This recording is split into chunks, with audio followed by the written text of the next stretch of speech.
صل على سيدنا ومولانا محمد وعلى بسم اللہ الرحمن الرحیم۔ السلام علیکم ناظرین و سامعین کرام۔ پروگرام یاد الہی میں روزانہ عظیم ہستیوں کے تذکار پاک کیے جاتے ہیں اور اس کے ساتھ ساتھ کچھ ایسے موضوعات پر گفتگو ہوتی ہے جن سے آپ کو رہنمائی حاصل ہوتی ہے۔ آج بہت ہی اہم موضوع ہمارے معاشرے سے متعلق علاج معالجے کی شرعی حیثیت قرآن و سنت کی اسلام کی تعلیمات کے مطابق۔ اس سے پہلے اسماء الحسنى اللہ تعالیٰ کے پاکیزہ مبارک بابرکت ناموں میں سے ایک اسم مبارک الخبیر، بہت زیادہ خبر رکھنے والا، ہر بات سے آگاہ، بڑا باخبر، خوب واقف۔ حرف ندا کے ساتھ اس کو پڑھیں گے یا خبیرو۔ کئی برکتیں ہیں، چند ایک کا میں ذکر کرتا ہوں۔ جو شخص 7 دن متواتر یا خبیرو کا بکثرت ورد کرے گا، اللہ تعالیٰ کی طرف سے اسے ایسی روحانیت نصیب ہوتی ہے جو تمام کاموں میں اس کی رہنمائی کرتی ہے، یعنی اللہ کی طرف سے اس کے کاموں میں بہتری کا معاملہ ہوگا۔ اسی طرح برے عمل، بری عادات کے حوالے سے ویورز اور لسنر پوچھتے ہیں، تو جو کوئی نفس امارہ یعنی سرکش نفس، برائی کی طرف لے جانے والے نفس کے ہاتھوں میں گرفتار ہو، بری باتوں میں، برے اعمال میں، بری عادات میں مبتلا ہو، وہ کثرت سے اس کا ورد کرے، یا خبیرو یا خبیرو یا خبیرو، انشاءاللہ بری عادات سے نجات پائے گا۔ اسی طرح استخارہ کا ذکر ہوتا ہے۔ اکثر ویورز اور لسنر استخارہ کے بارے میں پوچھتے ہیں کہ میں فلاں کام کرنا چاہتا ہوں، اس کے لیے استخارہ۔ تو آسان سا استخارہ آج آپ کو بتا رہا ہوں۔ عمل استخارہ کے واسطے 41 دن تک روزانہ 300 مرتبہ یا خبیرو اخبرنی، یا خبیرو اخبرنی، یا خبیرو اخبرنی، یہ 300 مرتبہ روزانہ پڑھنا، 41 مرتبہ، 300 مرتبہ روزانہ 41 دن تک پڑھنا ہے۔ اور اس کے بعد جب بھی استخارہ کی ضرورت پڑے تو پھر 3 مرتبہ یا خبیر اخبرنی یہ پڑھ کر سو جائیں۔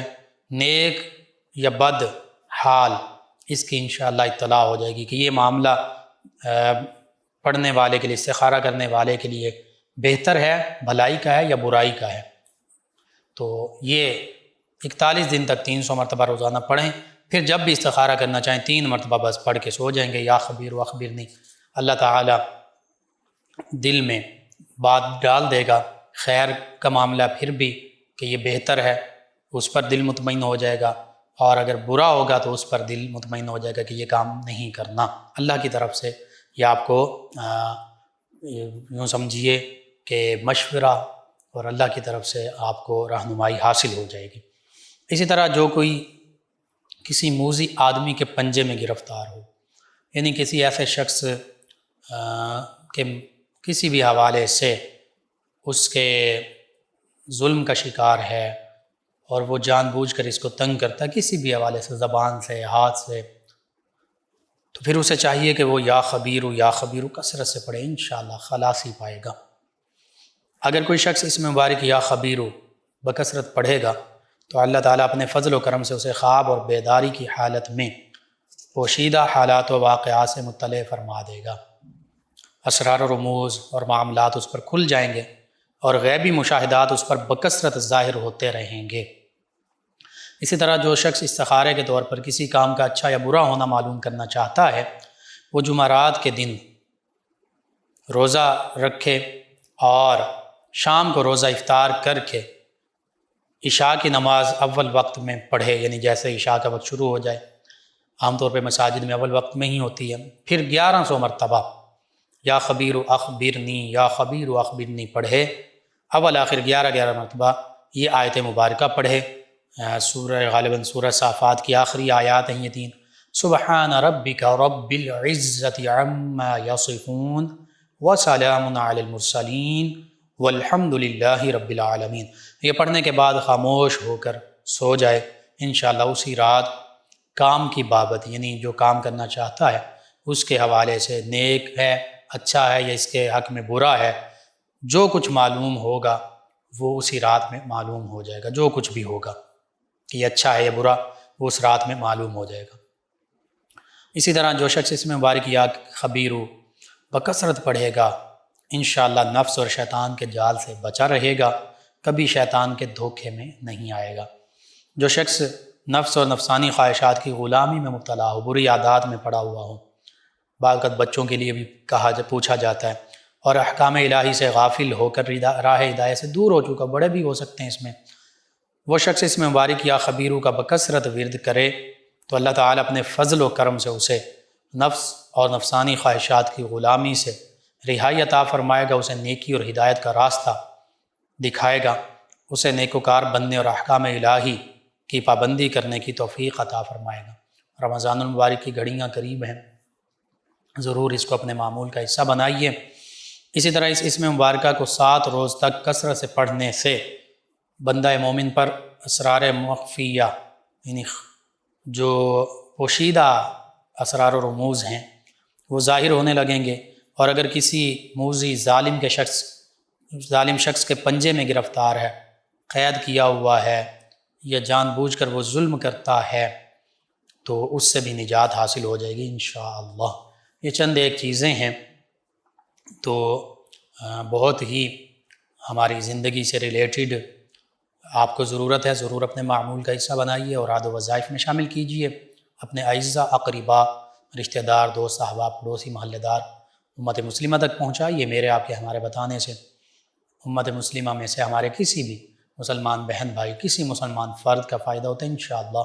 یہ ہمارے لیے دین و دنیا آخرت میں بھلائی، فائدے، نجات اور شفا کا باعث ہوگا۔ اللہ سبحانہ وتعالی ہمیں دین و دنیا آخرت کی بھلائیاں بھی عطا فرمائے، اس دنیا میں بھی آسانیاں عطا فرمائے، آسانیاں بانٹنے والا بنائے، مشکلات سے ہماری حفاظت فرمائے، آمین۔ جی ناظرین و سامعین، علاج معالجہ، اس کی شرعی حیثیت کیا ہے؟ آج کا ہمارا مروجہ طریقہ علاج کیا ہے؟ کون سی ایسی چیزیں ہیں جو ہمارے علاج معالجے کے معاملے میں در آئی ہیں اور جو نقصان کا باعث بن رہی ہیں؟ اسلام دین فطرت ہے، اسلام عالمگیر آفاقی دین ہے، یونیورسل ریلیجن ہے، یعنی صرف ایک انسان کے لیے نہیں ہے، صرف ایک خطے کے لیے نہیں ہے، صرف ایک علاقے کے لیے نہیں ہے، صرف ایک علاقے کے رہنے والے لوگوں کے لیے نہیں ہے، صرف ایک رنگ سے تعلق رکھنے والے یا ایک نسل سے تعلق رکھنے والے لوگوں کے لیے نہیں ہے، بلکہ یہ ساری انسانیت کے لیے اسلام آفاقی دین ہے۔ یعنی اگر 7 ارب انسان سارے کے سارے بھی اسلام قبول کر لیں جو اس وقت موجود ہیں، تو انہیں اسلام کے ذریعے سے فائدہ ہوگا، ان کی یہ زندگی بھی سنور جائے گی، ان کی اخروی زندگی بھی بہتر ہو جائے گی۔ ہاں اگر کوئی اسلام کے پیغام سے منہ موڑتا ہے تو پھر یہ اس کی اپنی بدقسمتی ہے، بدبختی ہے۔ بہرحال اسلام ایسا کامل دین ہے، کمپلیٹ کوڈ آف لائف ہے، زندگی گزارنے کا مکمل ضابطہ ہے کہ ہمیں اگر ایک بچہ ہے ماں کے پیٹ میں، پھر پیدا ہوا، پھر اس کی عمر بڑھ رہی ہے، شیر خارگی کا معاملہ ہے، رضاعت کا معاملہ ہے، پھر اس کا بچپن ہے، پھر اس کی بلوغت ہے، پھر اس کا نکاح ہے، پھر اس کے بچوں کا ہونا ہے، پھر اس کے تجارت کا معاملہ ہے، رزق کا معاملہ ہے، پھر ادھیڑ بند ہے، پھر بڑھاپا ہے، پھر فوت ہونا ہے، کفن دفن ہے، تجہیز و تکفین ہے، قبر میں جانا ہے، عالم برزخ، عالم محشر، پھر جنت اور دوزخ، اخروی عالم، ایک ایک چیز، حتیٰ کہ عالم ارواح میں جب تھا، ہر چیز کے حوالے سے قرآن و سنت میں اسلامی تعلیمات ہمیں واضح طور پر ملتی ہیں۔ کسی بھی جگہ پر بحیثیت مسلمان ایک فرد یا اجتماعی طور پر تمام امت مسلمہ کسی بھی معاملے میں اللہ کے پیارے حبیب صلی اللہ علیہ وآلہ وسلم نے، دین اسلام نے مسلمانوں کو تنہا نہیں چھوڑا۔ چاہے، اور پھر یہ ہماری بدقسمتی اور بدبختی ہے بحیثیت مسلمان، ہم نے دین اور دنیا کو 2 مختلف خانوں میں تقسیم کر دیا۔ ہم یہ سمجھتے ہیں ہم نے یہ سمجھ لیا، یہ تصور کر لیا کہ اگر کوئی رزق کمائے گا، تجارت کرے گا تو یہ دنیا داری ہے، کوئی علاج معالجے میں مصروف ہوگا تو یہ دنیا داری ہے، کوئی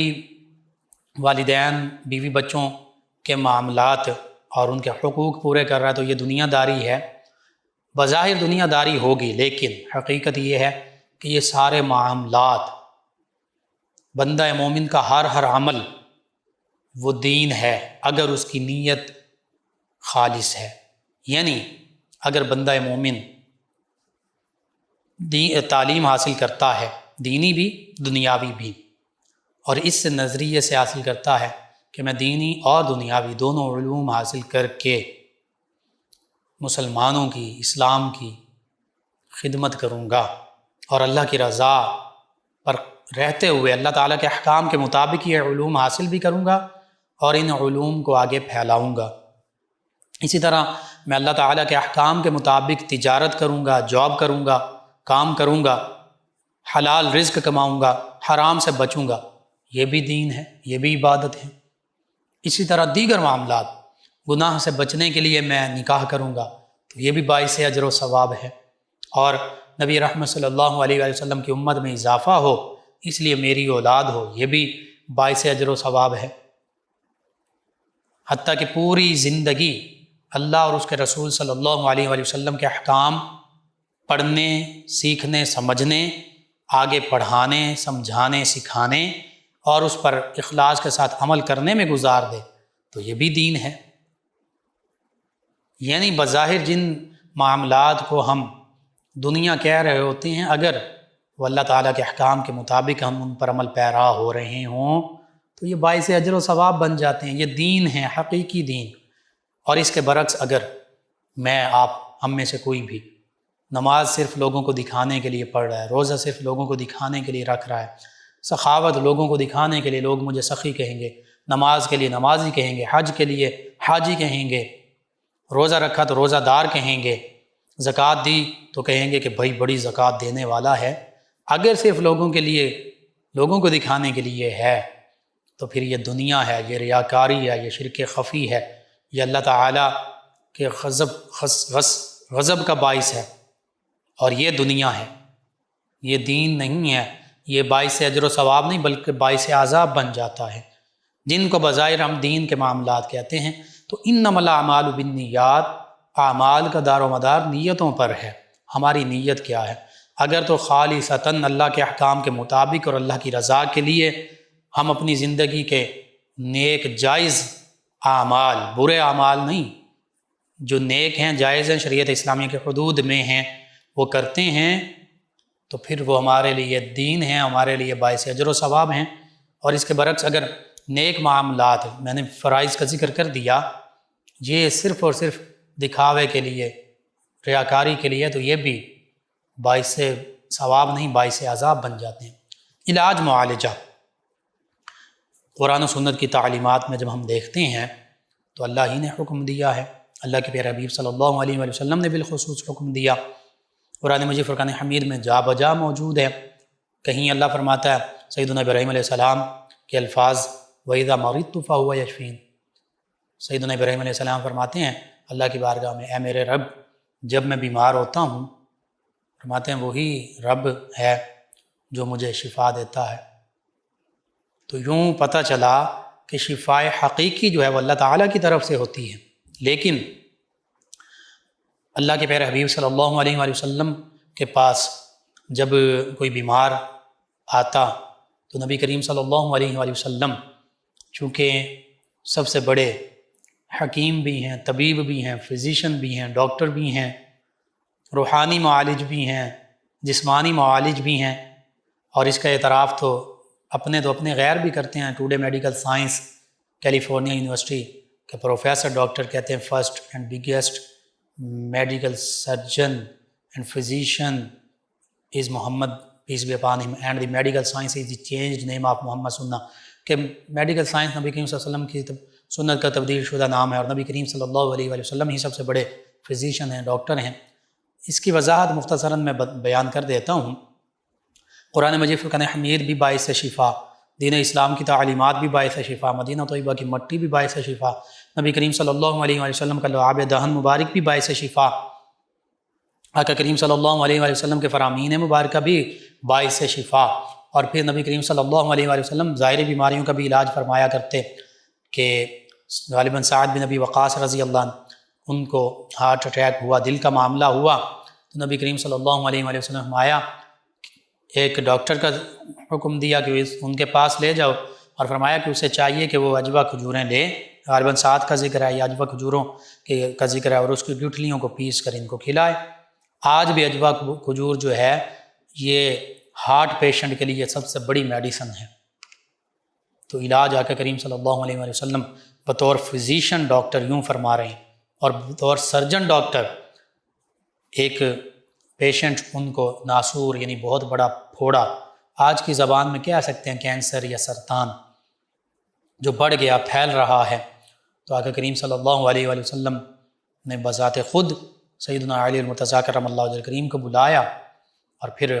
اس ناسور کا علاج فرمایا، یعنی پھوڑے کا علاج فرمایا، اس کا آپریشن کیا، آپریٹ کیا، اور اللہ تعالیٰ نے شفا عطا فرما دی۔ نبی کریم صلی اللہ علیہ وآلہ وسلم تو ایسے طبیب ہیں، طبیب روحانی بھی ہیں، طبیب جسمانی بھی ہیں، لعاب دہن مبارک لگا دیں تو آنکھیں جو ہیں وہ پہلے سے بہتر اپنے حصے میں جڑ جاتی ہیں، لگ جاتی ہیں، روشن ہو جاتی ہیں، ٹوٹے ہوئے بازو جو ہیں وہ اپنی جگہ پر جڑ جاتے ہیں۔ تو نبی کریم صلی اللہ علیہ وآلہ وسلم اور پھر طب نبوی صلی اللہ علیہ وآلہ وسلم یہ سب سے فرسٹ نمبر پر ہے۔ اس کی وجہ یہ ہے کہ وما ينطق عن الهوى ان هو الا وحی یوحی، آقا کریم صلی اللہ علیہ وآلہ وسلم خود کچھ ارشاد نہیں فرماتے، وہی فرماتے ہیں جو اللہ تعالیٰ کی طرف سے وحی ہوتی ہے۔ تو قرآن مجید فرقان حمید میں، احادیث مبارکہ میں جن جن چیزوں کا شفا کے حوالے سے ذکر ہے، شہد ہے، فیہ شفاء للناس، قرآن مجید فرقان حمید ہے، پھر اس کے علاوہ نبی کریم صلی اللہ علیہ وسلم کی حدیث مبارکہ میں کلونجی کے بارے میں ہے، سیاہ دانہ موت کے سوا ہر مرض کا علاج۔ اسی طرح زخموں کے بارے میں بھی آقا کریم نے فرما دیا کہ فلاں فلاں چیز، خصوصاً مہندی کا ذکر ہے کہ وہ لگائی جائے، مہندی کے پتے وہ پیس کر اور وہ اس کا آئنٹمنٹ مرہم بنا کر۔ اسی طرح دیگر چیزیں طب نبوی میں باقاعدہ تفصیل کے ساتھ موجود ہیں، جو حکمت اور طب نبوی بالخصوص پڑھتے ہیں وہ یہ سبھی چیزیں جانتے ہیں۔ پھر آقا کریم صلی اللہ علیہ وسلم نے یہاں تک فرما دیا کہ ہر بیماری کے لیے، مرض کے لیے اللہ تعالیٰ نے دوا بھی نازل فرمائی، اور فرمایا کہ وہ جب دوا مرض کے موافق ہو جاتی ہے تو پھر اللہ تعالیٰ شفا عطا فرما دیتا ہے۔ تو پتہ چلا کہ علاج کروانا یہ سنت نبوی صلی اللہ علیہ وآلہ وسلم ہے، اور اس میں بھی سب سے پہلے علاج کے لیے قرآن و سنت کو، قرآن کو، احادیث مبارکہ کو، طب نبوی کو سب سے پہلی پریارٹی اور پہلا نمبر حاصل ہے۔ تو اگر ایسے اطباء مل جائیں جو قرآن و سنت کا علم بھی رکھتے ہوں اور اس کے ساتھ ساتھ طب نبوی سے بھی مکمل واقفیت رکھتے ہوں تو پھر ان سے علاج لازمی کروانا چاہیے۔ اس کے بعد پھر دیگر طرق ہے علاج بھی ہیں، ہومیوپیتھک کا طریقہ علاج ہے، ایلوپیتھک ہے، لیکن ان میں بھی کوشش کی جائے جو کچھ نہ کچھ اسلام کی تعلیمات کو سمجھنے والا ہو اور مکمل تجربہ بھی رکھتا ہو اور اس کے ساتھ ساتھ لوگوں کا احساس کرنے والا ہو، ایسے طبیب کے پاس جایا جائے۔ بہرحال اسلام کی تعلیمات یہی ہیں کہ جب کوئی مرض آئے، پیش آئے، تو اس کا روحانی علاج دعاؤں کے ذریعے، قرآن و سنت کے ذریعے بھی کیا جائے، اور اس کا جسمانی علاج طب نبوی صلی اللہ علیہ وآلہ وسلم اور دیگر جو علاج کے طریقے ہیں ان کے ذریعے بھی کیا جائے۔ یعنی دوا اور دعا یہ دونوں سنت ہیں۔ اب آج کے ہم مروجہ طریقہ علاج کو جب ہم دیکھتے ہیں، چاہے اس میں کوئی بھی طریقہ علاج، حکمت ہے، ایلوپیتھی ہے، ہومیوپیتھی ہے، اس کے علاوہ دیگر بھی پانی سے علاج کیا جاتا ہے، ایکو پریشر ہے، ایکو پنکچر ہے، حجامہ وہ بھی سنت نبوی صلی اللہ علیہ وآلہ وسلم، فسد لگوانا، پچھنے لگوانا، وہ بھی بہت بہترین علاج ہے، اگرچہ آج وہ اتنا مروج نہیں ہے، ہم اس سے دور ہوتے جا رہے ہیں۔ ان سبھی علاج کے حوالے سے کوشش یہی کی جائے جو سب سے زیادہ قرآن و سنت کے قریب ہے علاج، طریقہ علاج، اور جو لوگ ان چیزوں کو مد نظر رکھتے ہوں، شریعت کے پہلوؤں کو، ان سے علاج کروایا جائے۔ پھر اس سے اگلا معاملہ یہ آتا ہے کہ شرعی مسائل علاج اور معالجے کے حوالے سے جو چیز مطلقاً حرام ہے، شراب ہے، اسی طرح افیون ہے، اور چیزیں جیسے فرمایا گیا کہ ہر نشاور چیز جو ہے وہ حرام ہے، کل مسکرن حرام، تو ایسی چیزیں جو ہیں وہ دوا کے طور پر نہیں استعمال ہو سکتی۔ ہاں فقہا نے یہ لکھا کہ اور اس کی بھی وہ پیوریفیکیشن شکل جو نشہ آور نہ ہو، جیسے ایتھائل الکوہل وغیرہ ہے، تو مختلف میڈیسن میں بعض اوقات استعمال ہوتی ہے، ایلوپیتھک میں، ہومیوپیتھک میں، تو وہ فقہا نے اس حوالے سے یہ لکھا کہ اگر وہ قلیل مقدار میں ہے اور وہ نشہ آور نہیں ہے تو پھر بطور علاج استعمال کی جا سکتی ہے، ورنہ نہیں۔ اسی طرح دیگر حرام اشیاء، اگر کوئی اور بھی حرام چیز ہے تو اس کو عام طور پہ بالکل علاج معالجے میں استعمال نہیں کیا جا سکتا۔ صرف ایک صورت ہے، وہ اضطراب اور اضطراری کیفیت ہے، یعنی جہاں بالکل اب دیکھا جاتا ہے ڈاکٹر بھی وہ ہو جو اسلامی تعلیمات سے واقفیت رکھنے والا ہے، چونکہ ہمارا یہ المیہ ہے، آج سے کئی صدیاں پہلے تک جو ڈاکٹرز ہوتے تھے، حتیٰ کہ جو سائنٹسٹ انجینئر بھی ہوتے تھے، وہ عالم دین بھی ہوتے تھے۔ ہم اپنے مسلم سائنٹسٹ، ان کی اگر آپ تصاویر عکس دیکھیں تو پتہ چلتا ہے کہ وہ داڑیاں بھی انہوں نے رکھی ہوئی ہیں، پگڑیاں بھی باندھی ہوئی ہیں، تو کیا تھا، وہ ایک ہی یونیفائی سلیبس ہوتا تھا، یونیفائنگ سلیبس، یعنی ایک جیسا سلیبس ہوتا تھا۔ سب سے پہلے اس میں ناظرہ قرآن مجید فرقان حمید، عربی فارسی زبان، پھر قرآن مجید فرقان حمید کی تفسیر، پھر حدیث مبارکہ اور اصول تفسیر، اصول حدیث، فقہ، اصول فقہ، منطق، بلاغت، فلسفہ، پھر آگے حیات، الجبرا، ریاضی، پھر سائنس میں پھر chemistry, physics, biology, medicine, geology, یہ سارے سبجیکٹس ہوتے تھے، یعنی وہ محقق ہوتے تھے بظاہر، جن کو ہم دنیاوی علوم کہتے ہیں، وہ علوم بھی انہیں حاصل ہوتے تھے اور قرآن و سنت کے علوم سے بھی بہرہ ہوتے تھے۔ پھر جس شعبے میں ان کی زیادہ ان کا ایک رجحان ہوتا تھا، ابن الحسم فزکس میں چلے گئے، بالخصوص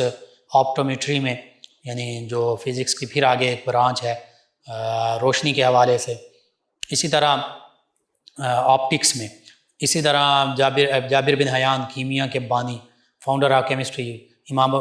سیدنا امام جعفر صادق رضی اللہ عنہ کے شاگرد ادھر چلے گئے۔ اسی طرح ابو علی سینا میڈیسن میں، ابن النفیس بلڈ سرکولیشن کے بارے میں لکھ دیا۔ تو یہ سارے جو ہمارے مسلمان سائنسدان تھے قرآن و سنت سے بھی بہرہ تھے، فزیشین تھے، ڈاکٹر تھے، عالم دین بھی تھے۔ بہرحال آج بھی ہونا تو یہ چاہیے کہ مدارس میں یہ جن کو ہم دنیاوی علوم کہتے ہیں، یہ قرآن و سنت ہی سے ماخوذ ہیں، یہ بھی ساتھ موجود ہوں، اور کالجز، یونیورسٹیز میں قرآن و سنت، تفسیر، اصول تفسیر، حدیث، اصول حدیث، فقہ، اصول فقہ، یہ علوم بھی موجود ہوں، تاکہ یہ جو آپس میں ایک طبقاتی تقسیم بن چکی ہے اور دوریاں پیدا ہو چکی ہیں وہ بھی کم ہو جائیں۔ بہرحال اس سے یہ پتہ چلتا ہے، اور علماء اور فقہا نے قرآن و سنت کی تعلیمات میں یہی لکھا ہے کہ جو کچھ نہ کچھ اسلامی تعلیمات سے بہرہ ور ہو، ڈاکٹر، معالج، طبیب، حکیم، وہ جانتا ہو کہ اسلام اس حوالے سے ہماری کیا رہنمائی کرتا ہے، اور پھر ایسے جو جاننے والے ہوتے ہیں وہ مریض کے ساتھ بڑے اچھے طریقے کے ساتھ پیش آتے ہیں، حسن اخلاق سے پیش آتے ہیں، اور پھر احساس کرتے ہیں، پھر اس کو ایک پیشن بنایا جاتا ہے، جنون بنایا جاتا ہے، پھر اس کو پروفیشن نہیں، کاروبار، بالخصوص بزنس نہیں بنایا جاتا، یعنی کاروبار کا ذریعہ نہیں بنایا جاتا، اور حقیقت یہی ہے۔ اسی طرح شریعت اس حوالے سے یہ بھی رہنمائی کرتی ہے کہ جو حرام چیزیں ہیں، جیسے میں نے عرض کر دیا، وہ میڈیسن کے طور پر استعمال نہیں ہوں گی، لیکن بعض اوقات ایسا معاملہ ہو رہا ہوتا ہے، وہ استعمال ہو رہی ہوتی ہیں، الا یہ کہ کوئی شخص بالکل اب اس موت کے کنارے پر ہے تو زندگی بچانی ہے، تو لائف سیونگ ڈرگز کے طور پر وہ یوز کی جا سکتی ہیں، اور اس پر بھی فقہا نے کلام کیا ہے۔ بہرحال پھر اس کے ساتھ ساتھ اب معاملہ یہ بھی پیش آتا ہے کہ مردوں کے لیے مرد ڈاکٹر ہونے چاہیے، خواتین کے لیے خواتین ڈاکٹرز ہونی چاہیے، یعنی مردوں کے لیے میل ڈاکٹرز، خواتین کے لیے لیڈی ڈاکٹرز۔ لیکن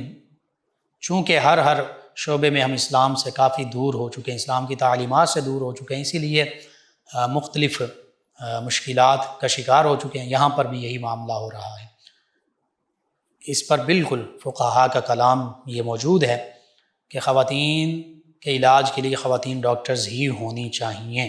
یہ لازم ہے، یہ ضروری ہے۔ اس لیے خواتین جو لیڈی ڈاکٹرز بنتی ہیں وہ صرف گائناکولوجسٹ اس حوالے سے وہ تو سب سے زیادہ ضروری ہے وہ گائناکولوجسٹ بنے، لیکن اس کے علاوہ بھی لیڈی ڈاکٹرز جو ہیں انہیں چاہیے کہ وہ دیگر جو شعبے ہیں ان میں بھی اسپیشلائزیشن کریں۔ ہارٹ کے شعبے میں کر سکتی ہیں، جگر، معدہ، گردے وغیرہ، جگر اور معدے کے بعض کا اکٹھا ہوتا ہے تو اس حوالے سے کر سکتی ہیں، یورولوجسٹ کے حوالے سے کر سکتی ہیں، نیورو سرجن، نیورولوجسٹ کے حوالے سے کر سکتی ہیں، دیگر جتنے بھی شعبے ہیں، تاکہ خواتین کے لیے بھی علیحدہ سے لیڈی ڈاکٹرز جو ہیں وہ میسر آ جائیں۔ کیونکہ عورت کا معنی ہی پردہ ہے، چھپی ہوئی چیز۔ تو خاتون، اور پھر یہ بھی بات ہے اگر لیڈی ڈاکٹر عورت کا چیک اپ کر رہی ہے تو اس میں بھی شریعت یہ اتنی اجازت دیتی ہے کہ جتنے حصہ جسم کے چیک اپ کی ضرورت ہے اتنا حصہ جسم کو ایک پردے میں رہتے ہوئے اس کا چیک اپ کیا جائے۔ بعض اوقات مرض کا پتہ چلانے کے لیے، تشخیص کے لیے، ڈائگنوز کرنے کے لیے ٹٹولنا بھی پڑتا ہے، تو پھر لیڈی ڈاکٹرز کو ہی خواتین کے حوالے سے اس کی اجازت ہے۔ اب مرد ڈاکٹر کے پاس جب جائیں گے، یہاں پر پھر فقہاء نے بامر مجبوری کہ کہیں بھی کوئی لیڈی ڈاکٹر ایسی نہیں مل رہی، تو پھر بامر مجبوری شرعی عذر کی بنا پر مرد ڈاکٹر سے چیک اپ کروایا جا سکتا ہے، لیکن یہ اس وقت ہے کہ جب بالکل کوئی لیڈی ڈاکٹر ملی ہی نہیں، لیڈی ڈاکٹر موجود ہی نہیں، تلاش کے باوجود اس شعبے کی ڈاکٹر نہیں ہیں، اور اب یہ مجبوری ہے کہ یہ مرض مہلک ہو سکتا ہے، جان لیوا ہو سکتا ہے، تو پھر مرد ڈاکٹر، اور پھر یہاں پہ بھی باقاعدہ اسلام کی جو تعلیمات موجود ہیں کہ مرد ڈاکٹر بھی اتنا حصہ جسم جو ہے اس کے حوالے سے چیک اپ کرے گا جتنی ضرورت ہے، اس سے زائد نہیں، ورنہ فتنے کا اندیشہ بہرحال موجود ہے۔ تو اس لیے یہ چند ایک شرعی مسائل ہیں، شرعی معاملات ہیں جن کی بہت زیادہ جن پر توجہ دینے کی ضرورت ہے۔ اگرچہ یہ دور فتنوں کا دور ہے، اس دور میں ہم عام معاملات میں بھی اسلام کی تعلیمات سے دور ہو رہے ہیں، تو یہ معاملات تو اور زیادہ ہمیں اس میں احتیاط کی ضرورت ہے۔ اسی طرح آخر میں یہ بھی اس پر مختصر سا میں یہ کلام کر دوں کہ بعض اوقات ڈاکٹرز جو ہیں کافی ان کی سیلریز ہوتی ہیں اور گورنمنٹ جاب کر رہے ہوتے ہیں، لیکن ساتھ پرائیویٹ کلینک، نرسنگ ہوم، یہ معاملات بھی، اور پھر بعض اوقات دوائیاں جو ہیں وہ حد سے زیادہ دے دینی، یا جتنی ضرورت نہیں ہے اس سے زیادہ دے دینی، اور اس میں بھی پھر بہت آگے لمبے چوڑے معاملات ہیں، کمپنیز اور سارا کچھ۔ اس حوالے سے سوچنے کی ضرورت ہے۔ بڑے میں ایک ادب کے ساتھ، ایک احسن انداز کے ساتھ یہ بات کر رہا ہوں، اس میں کسی کی ناراضگی کی بات نہیں ہے۔ شریعت اسلامیہ کے مطابق ہی اگر سوچا جائے کہ میں جو کام کر رہا ہوں اس حوالے سے کیا یہ حرام ذرائع میں تو نہیں آتا، یہ جائز ذرائع ہیں یا ناجائز ذرائع ہیں، اور اگر ناجائز اور حرام ذرائع میں یہ سارے معاملات آ رہے ہیں، بلا وجہ ٹیسٹ کروانے، بلا وجہ میڈیسن لکھ کر دینی اور وہاں سے لکھ کر دینی کہ اس جگہ کے علاوہ کہیں اور سے نہ ملیں، اور پھر گورنمنٹ کے ہاسپٹلز میں بیٹھ کر بعد میں پرائیویٹ کرنا کام، اور پھر وہاں پہ غریب بھی ہوتے ہیں مریض، ان کو بلانا، یہ سارے معاملات شرعی حوالے سے یہ ناجائز ہیں، ان سے بچنا چاہیے۔ تو اب بظاہر پیسے تو اکٹھے ہو جائیں گے، لیکن یہ بھی تو دیکھنا ہے کہ ان پیسوں میں کیا پھر برکت رہے گی، وہ پیسے خرچ کہاں ہو رہے ہیں، وہ پیسے ان میں بے برکتی کیسے ہوتی ہے۔ یہ ہر شعبے میں، یہ تو ایک آج چونکہ اس حوالے سے بات ہو رہی ہے تو اس پر میں بات کر رہا ہوں۔ ہم نے ان ساری چیزوں کو دیکھنا ہے۔ ڈاکٹر کو مسیحا کہتے ہیں، سیدنا عیسیٰ علیہ السلام کا یہ نام اور لقب ہے۔ مسیحا کا معنی درد مٹانے والا اور مسیحائی کرنے والا۔ مسیحا کا معنی یہ نہیں ہے کہ بہت زیادہ تلخ لہجے میں بات کی جائے، اور پھر بعض کا تو ایسا بھی ہوتا ہے، اللہ ماشاء اللہ اچھے بھی لوگ ہیں، سب 5 انگلیاں برابر نہیں ہوتی، کہ آپریشن کی نوبت آئی ہے تو اسی وقت ہاتھ روک دیے گئے اور کہا پیشنٹ کے مریض کے تیمارداروں سے کہ بھائی اتنے لاکھ کی ضرورت ہے، یہ ابھی جاؤ گے تو پھر آپریشن ہوگا، ورنہ یہ تو یہی ہے۔ بعض کا تو وہ ایسا بھی معاملہ ہو جاتا ہے بے احتیاطی کہ کینچی اور دیگر انسٹرومنٹس جو ہیں آپریشن سے ریلیٹڈ وہ جسم میں ہی ڈاکٹر رکھ دیتے ہیں، بھول جاتے ہیں، بڑے بڑے معاملات۔ تو یہ ساری چیزیں، اور پھر ایسی بے احتیاطیاں بھی ہو جاتی ہیں کہ بجائے اللہ تعالیٰ شفا عطا فرماتا اس بندہ مومن کو، مریض کو، وہ اپنی جان سے بھی ہاتھ دھو بیٹھتا ہے۔ بہرحال یہ ساری چیزیں، یہ ڈاکٹر کا پروفیشن خیر الناس من ینفع الناس میں بھی آتا ہے۔ اگر احساس کے ساتھ حقیقی مسیحا بنا جائے تو اس سے بہتر کوئی پروفیشن ہی نہیں ہے، لیکن اگر اس میں کوتاہی بڑھتی جائے تو پھر میں سمجھتا ہوں اس سے بدتر پھر کوئی اور معاملہ بھی نہیں ہے کہ مسیحائی کے بجائے لوگوں کو لوٹنے والا، یا اللہ نہ کرے ان کی جان جو ہے، ان کی جان کے یہ ذمہ دار بن جائیں، جان لینے والوں میں شامل ہو جائیں۔ تو یہ چند ایک ایسی چیزیں ہیں شرعی حوالے سے جن کو مریضوں کو بھی چاہیے مد نظر رکھیں، ڈاکٹرز کو بھی چاہیے کہ وہ مد نظر رکھیں، اور بالخصوص عوام، رعایا اور ریاست سبھی کی اس میں ذمہ داریاں بنتی ہیں۔ اللہ سبحانہ وتعالی سے دعا ہے اللہ تعالی مجھے، آپ کو، ہم سب کو اس پر عمل پیرا ہونے کی توفیق عطا فرمائے، آمین۔ اللہم صلی علی سیدنا و مولانا محمد وعلی آپ سماعت فرما رہے ہیں پروگرام یاد الہی۔ ناظرین و سامعین، اس دوران ہمیں جوائن کیا ہے ہمارے ایک لسنر ہیں، اور نام انہوں نے لکھا جاوید اقبال، کہتے ہیں بھائی لقمان آپ کو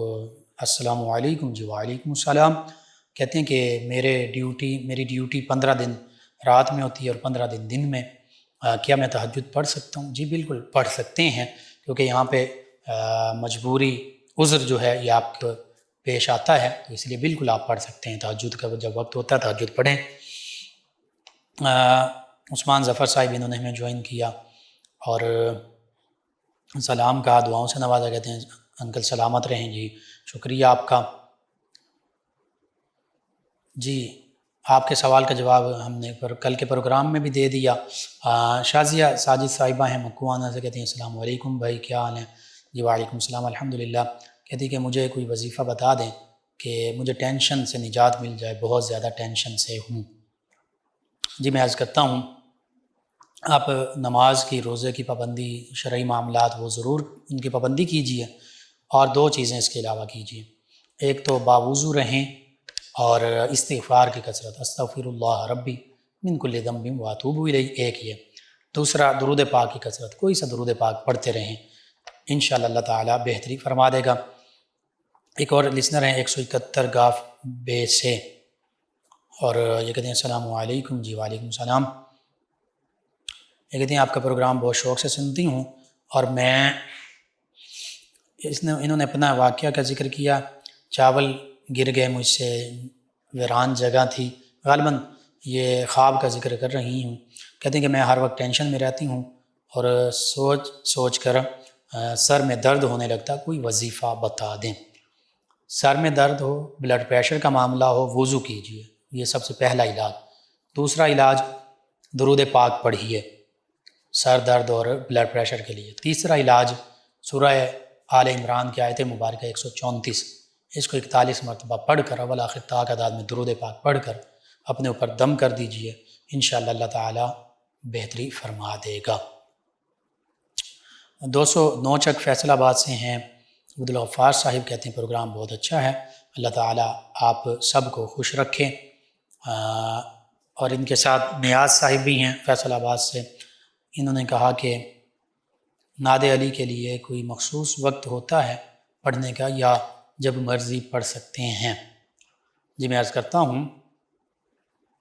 نعت علی کسی بھی وقت پڑھا جا سکتا ہے، کوئی اس میں حرج نہیں ہے۔ آپ کے پاس جب آسانی کے ساتھ وقت ہو آپ ضرور پڑھیے،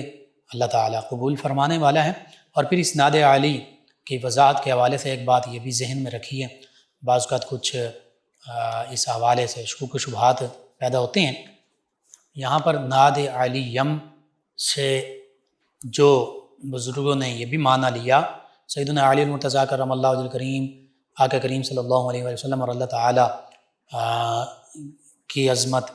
نبوت، اللہ تعالیٰ کی عظمت، اللہ کے حبیب صلی اللہ علیہ وسلم کی نبوت، اللہ کے نبی صلی اللہ علیہ وسلم کے صحابی چوتھے خلیفہ راشد ان کی ولایت کا ذکر یہاں پر ہے۔ یہاں پہ شروع میں جو نادی علیم ہے، یہاں پہ اس میں یہ بھی علی، چونکہ حقیقت میں اللہ کا نام ہے العلی، تو یہاں پہ نادی علیم اللہ رب العزت کو پکارو جو کہ مظہر العجائب ہیں اور ہر مشکل پریشانی میں اللہ تعالیٰ مدد فرمانے والا ہے۔ یہ حقیقی معنی اس کا یہ بنتا ہے۔ بہرحال کسی بھی وقت پڑھا جا سکتا ہے۔ ان کے علاوہ ہیں ہمارے ساتھ نزاکت علی خان صاحب، انہوں نے جوائن کیا، آپ کا شکریہ، اور ایک اور لسنر ہیں، انہوں نے غالباً نام نہیں لکھا، کہتے ہیں السلام علیکم۔ جی وعلیکم السلام، کہتے ہیں آپ کی طبیعت ٹھیک ہے؟ جی الحمدللہ، کہتے ہیں اللہ تعالیٰ آپ کو اور آپ کی ٹیم کو سلامت رکھیں۔ جی شکریہ آپ کا۔ انہوں نے غلط عادات کے بارے میں لکھا ہے کہ 12 بجے تک رات کو مجھے پڑھنا پڑتا ہے، اور بعض اوقات ایسا معاملہ ہوتا ہے کہ غلط معاملات میں پڑ جاتا ہوں، بہت پریشان ہوں، اس حوالے سے میں ہیلپ کر دیں۔ جی میں عرض کرتا ہوں، آج جو وظیفہ آپ کو بتایا ہے یا خبیرو، اس کو کثرت سے پڑھیں، بالخصوص اس میں 2 طریقے ایسے میں نے بتائے ہیں جو بری عادات سے نجات کے لیے ہیں، ان کو پڑھیں۔ دوسرا، باوضو رہیں، اور تیسری چیز یہ ہے جو اولیاء اللہ باشرہ ہیں ان کی بارگاہ میں ان کو تلاش کریں، ان کے پاس بیٹھیں کہ جن سے آپ کو فیوز و برکات بھی حاصل ہوں، جن کے چہرے بھی نورانی ہوں، جن کے اعمال بھی نورانی ہوں، اور جن سے فیض بھی جن کے پاس روحانی ہو، یہ حاصل کریں، انشاءاللہ اللہ تعالیٰ بہتری فرما دے گا۔ اور جو نمازی لوگ ہیں، جو بزرگ ہیں، نیک لوگ ہیں، علماء کرام ہیں، جو اچھے دوست ہیں، ان کے پاس آپ بیٹھا کریں، انشاءاللہ اللہ تعالیٰ بہتری فرما دے گا۔ آپ تمام ویورز کا، لسنرز کا شکریہ، آپ ہمیں جوائن بھی کرتے ہیں، اپنے فیڈ بیک سے بھی آگاہ کرتے ہیں، پروگرام یاد الہی میں شامل ہوتے ہیں۔ ناظرین سامعین، پروگرام یاد الہی کا وقت ختم ہو جاتا ہے، انشاءاللہ کل صبح دوبارہ آپ سے ملاقات ہوگی پروگرام یاد الہی میں۔ اپنے میزبان محمد لقمان رضا اور ہماری ٹیم کو اجازت دیجیے، اللہ نگہبان۔ اللہم صل علی سیدنا و مولانا